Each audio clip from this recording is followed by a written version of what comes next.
Hi, AR Elementary. This is Mr. I, and I am ready and excited to read to you Chapter 9 of Pi by Sandra Weeks. I hope you're excited as I am. Let's listen and see what's going on. Chapter 9. Chief Decker shook his head. If it was alcohol, we would be able to smell it on his breath, he said. My guess is that the cat had himself a dose of sleeping powder. Sleeping powder? Where would Lardo find that? Asked Alice. As I explained to your folks, Chief Decker said, either he dug around in someone's garbage and accidentally ate some, or else it was kids playing a prank. Teenagers get bored in the summer and come up with all kinds of crazy ways to amuse themselves. That's how my dad's tractor ended up on the roof of the barn last summer, said Charlie. Exactly, Chief Decker chuckled as he put the finishing touches on his report and handed a copy to Alice's father. Alice hoped that when she became a teenager, she would have better things to do than give sleeping powder to a cat or put somebody's tractor on a roof. Lardo hiccuped twice, then made his way unsteadily across the room, weaving and stumbling up the stairs to Alice's room. Is he going to be okay? Alice asked. I'm sure he'll be fine by the morning, Chief Decker told her. He just needs to sleep it off. I will say, I'm mighty relieved I won't be spending my night trying to chase down a dangerous catnapper. He looked at Alice and winked. Obviously, her mother had told him about her catnapping theory. Great. One more person to add to the list of people who thought she was completely nuts.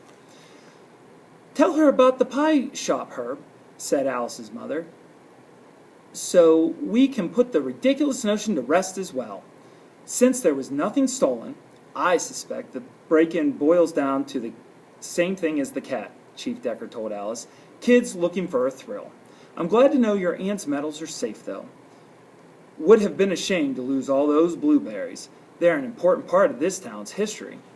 Speaking of blueberries, said Alice's mother, can I offer you fellas a slice of pie before you go? It's chocolate cream. Homemade? Asked Chief Decker. Very much so, said Alice's father under his breath. Did you make it, Alice? I know you love spending time in the pie shop. I don't know how to bake a pie, said Alice. Mom made it. How about you? Mrs. Anderson asked Charlie. Would you like a piece too? Oh, no, thank you, said Charlie quickly. He remembered that pie all too well. It's almost dinner time, and I don't want to spoil my appetite. Nonsense. A growing boy like you? Run and get it out of the fridge, Alice, and bring a couple of plates and forks. Charlie looked absolutely mortified, but Alice had no choice but to do as she had been told and fetch the pie from the kitchen. On the way, she overheard her mother proudly telling Chief Decker that if she had anything to say about it, Ipswich wasn't finished making blueberry history yet. You sound like my Elsie, Chief Decker told Alice's mother. She's been talking my ear off about winning the blueberry herself this year. Can you beat that? Don't get me wrong, my Elsie's a fine woman, but she doesn't have your sister's gift for baking pies. So, Elsie's been baking pies too, has she? Asked Alice's father. To the tune of 3 or 4 a day. I've gotten the heartburn to prove it. Chief Decker pounded on his chest with a fist and winced. I love my wife, but she's no Polly Portman. Don't tell her, Ruth, but I've got half of one of your sister's huckleberry pies hidden in the freezer at home. I picked it up at the pie shop the day before she passed, but I can't bear to eat it. Alice thought of the slice of lemon chiffon pie she'd eaten the night before and wished she had thought to freeze it. Had she known what was going to happen, she would have filled the freezer with enough of Polly's pies to last a lifetime. As long as it's there, Chief Decker continued, I don't have to face the thought that I may never taste a Polly Portman pie again. Perish the thought, said Alice's mother sarcastically. Then she called out to the kitchen. Alice, what's keeping you with that pie? Chief Decker looked at his watch. Oof, I'm afraid I'm going to have to take a rain check. I didn't realize it was so late. Elsie's probably got supper on the table waiting. Then he turned to Charlie and said, Run and grab your bike, son. We'll toss it in the trunk of the cruiser and I'll give you a lift home. Charlie raced for the door, relieved to escape without being forced to taste the chocolate cream pie.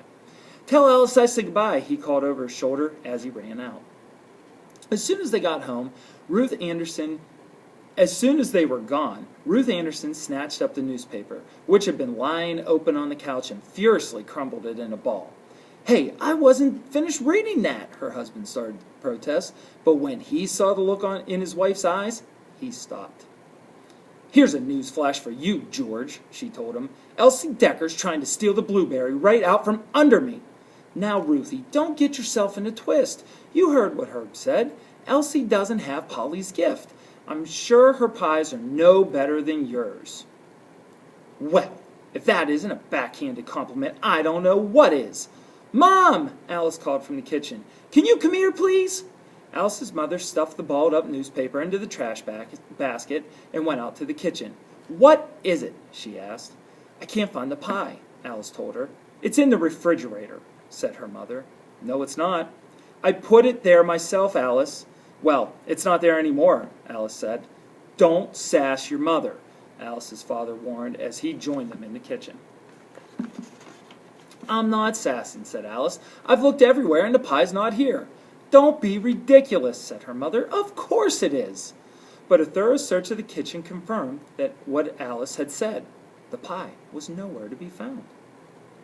"That's odd," said Alice's father. "I had the exact same experience today with my shoes, and I still haven't figured out where they are." "If you're talking about your black wingtips, George, I stuck them in a box out on the curb this morning for the Salvation Army to pick up." "You gave my shoes away?" he said. "You said they pinched." "They did," said Alice's father, "but other than that, they were perfectly good." "Can we get back to my pie, please?" said Alice's mother. "Tell the truth, George. Did you eat it?" "Absolutely not," he told her. "I haven't seen that pie since this morning." "Well, it didn't just grow legs and walk out of here on its own," said Alice's mother. "So where is it?" The thought occurred to Alice that maybe her father had thrown the pie away and didn't want to admit it. Or maybe Elsie Decker or Pete Gillespie had stolen the pie to eliminate the competition for the Blueberry Award. Alice shook her head. What was the matter with her? Hadn't she learned her lesson? The last thing she needed to do was try to solve another mystery. "I have no idea what happened to your pie, Mom," said Alice. "I'm going upstairs to check on Lardo. Call me when it's time to set the table." Alice's mother announced that she was in no mood to cook that night, so it was decided that the Anderson family would have dinner downtown at the diner instead. "You go ahead," Alice told her parents. "I'm not hungry." The truth was, Alice didn't feel right about leaving Lardo alone, especially if it was going to be their last night together. She found a carton of cream in the refrigerator, poured some in a little bowl for Lardo, and carried it upstairs. She expected to find him hiding under the bed, but instead discovered him lying on his back in the middle of the rug, snoring loudly. Alice kicked off her shoes and curled up on her bed. She tried not to think about all the awful things that had happened that day. She tried to think about the mean things she said to Charlie about his brain. She tried not to think about accusing Miss Girk of being a catnapping burglar. She tried not to think about how she'd left the window open and it was all her fault that Lardo had ended up eating sleeping powder. And most of all, she tried not to think about how disappointed her Aunt Polly would be in her right now. Alice felt a song coming on, and as darkness fell, she sang it to herself softly. "If I could make a wish right now, I know what I would do. I wish to be some other girl and hope it would come true." Alice had trouble sleeping that night. She had an awful dream. Everywhere she looked, she saw pies. Perfect pies, with tender crusts, overflowing with every imaginable kind of delectable filling. How delicious they all looked and smelled. Her mouth watered till she felt she couldn't bear another second without having a taste. But each time she reached for a pie, just as she was about to touch it, the pie would vanish into thin air. She woke up whimpering into her pillow. "I'd rather be happy," Charlie had told her, but happiness seemed as far from Alice's reach as the disappearing pies in her dreams. She lay in the bed wondering if things would ever change, and that's when she remembered something her Aunt Polly had once told her. "Things do not change, we do." "Did you make that up?" Alice had asked. "No, a man named Henry David Thoreau said it. Do you understand what it means?" "I'm not sure." "If you want to If you want things to be different, you have to start by changing yourself. The next morning when Alice got up, Lardo was still sound asleep on the rug, but at some point during the night he had drunk the cream and, even better, used the litter box properly. Alice smiled. Maybe she wasn't the only one who was ready to make some changes. It was a beautiful sunny day, and Alice couldn't wait to get downstairs to introduce her mother to the new and improved version of Alice Anderson. She had made herself a promise. From this day forward, things were going to be different because she was going to be different. The new Alice wasn't going to make up annoying little songs and sing them to herself, and she wasn't going to have ridiculous hunches, and most important of all, she was never, ever going to let her imagination run away with her again. As she folded her pajamas and tucked them under her pillow, a happy song began to form in Alice's head, but she caught herself just in the nick of time. It would take some great getting used to, but she was determined to keep her promise. No more songs, no more hunches, no more active imagination. Mrs. Anderson was in the kitchen frying bacon when Alice came downstairs. Her father, as usual, was reading the morning newspaper. "Good morning," Alice said cheerfully. "Morning," mumbled her father without looking up. "What are you in such a sad, good mood about?" asked her mother over the sound of sizzling bacon. "I was thinking maybe we could go shopping together, Mom," Alice said, "for hats." Alice's mother turned to look at her. "Hats?" Alice nodded. "Nora Needleman and her mother have matching hats," she said, "and I thought it might be nice if we had them too, so we could look alike." Alice's father had lowered the paper and was staring at her. "What's gotten into you?" he asked. "Nothing," said Alice. "I just thought it might be nice for Mom and me to spend some time together. We don't have to buy hats. We could just stay home and talk instead." "About what?" asked Mrs. Anderson, turning back to her bacon and adjusting the flame. "Whatever you want," said Alice. "Aunt Polly and I did that all the time. She'd tell me what was on her mind, and then I'd tell her what was on my mind, and before you knew it, we chatted away the whole day." "In case you haven't noticed, your Aunt Polly and I are nothing alike," said Alice's mother. "She may have had the luxury to sit around and chat all day, but I don't, especially not now." "A little shopping might do you good, Ruthie," said Alice's father. "Get your mind out of the whole blueberry thing." "Oh, is that how this is going to be now, George? The two of you ganging up on me? Well, I won't have it.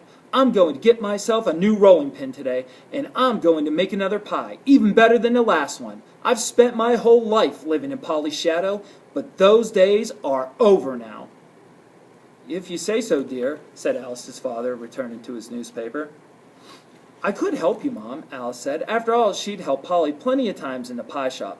Even though she had never made a pie herself, she did know a few things about how it would be done. Alice's mother turned and looked at her. "You took it, didn't you?" she said. "Took what?" asked Alice. "My pie. That's why you're being so nice to me this morning. Look at her face, George. There's guilt written all over it." "She looks the same as she always has to me," said Alice's father, peering at his daughter over the top of his glasses. "I didn't take your pie, Mom," said Alice. "Why would I do that? Besides, you're just like your Aunt Polly, that's why. 2 peas in a pod. You don't want me to succeed any more than she did."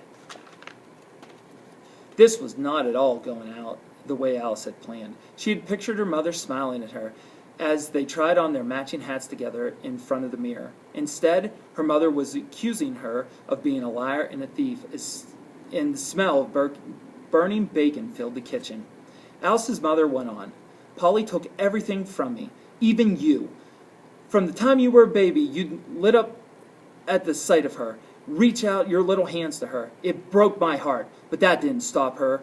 What Polly wanted, Polly got. All those hours you two spent together in the pie shop, she knew exactly what she was doing. She had to make sure you loved her more than me, and clearly she succeeded."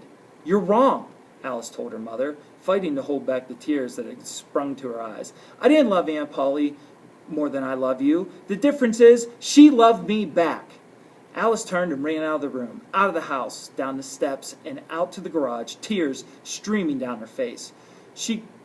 How could she have been so stupid to think that she could change herself or the way that her mother felt about her? "Alice!" She heard her mother calling, "Come back!" But Alice didn't want to go back, ever. She got on her bike and began to pedal. She didn't know where she was going, and she didn't care. She just needed to get away. Away from the mother who couldn't love her, away from the pain of missing her Aunt Polly, away from a kitchen that could never ever smell like freshly baked pie, away from everything. "Alice!" her mother called again, but Alice just kept riding, away, away, away. Well, that's the end of Chapter 9, AR Elementary, and I don't know about you, but I hope Chapter 10 gets a little bit better. I hope you enjoyed listening to Chapter 9 because I really enjoyed reading it to you.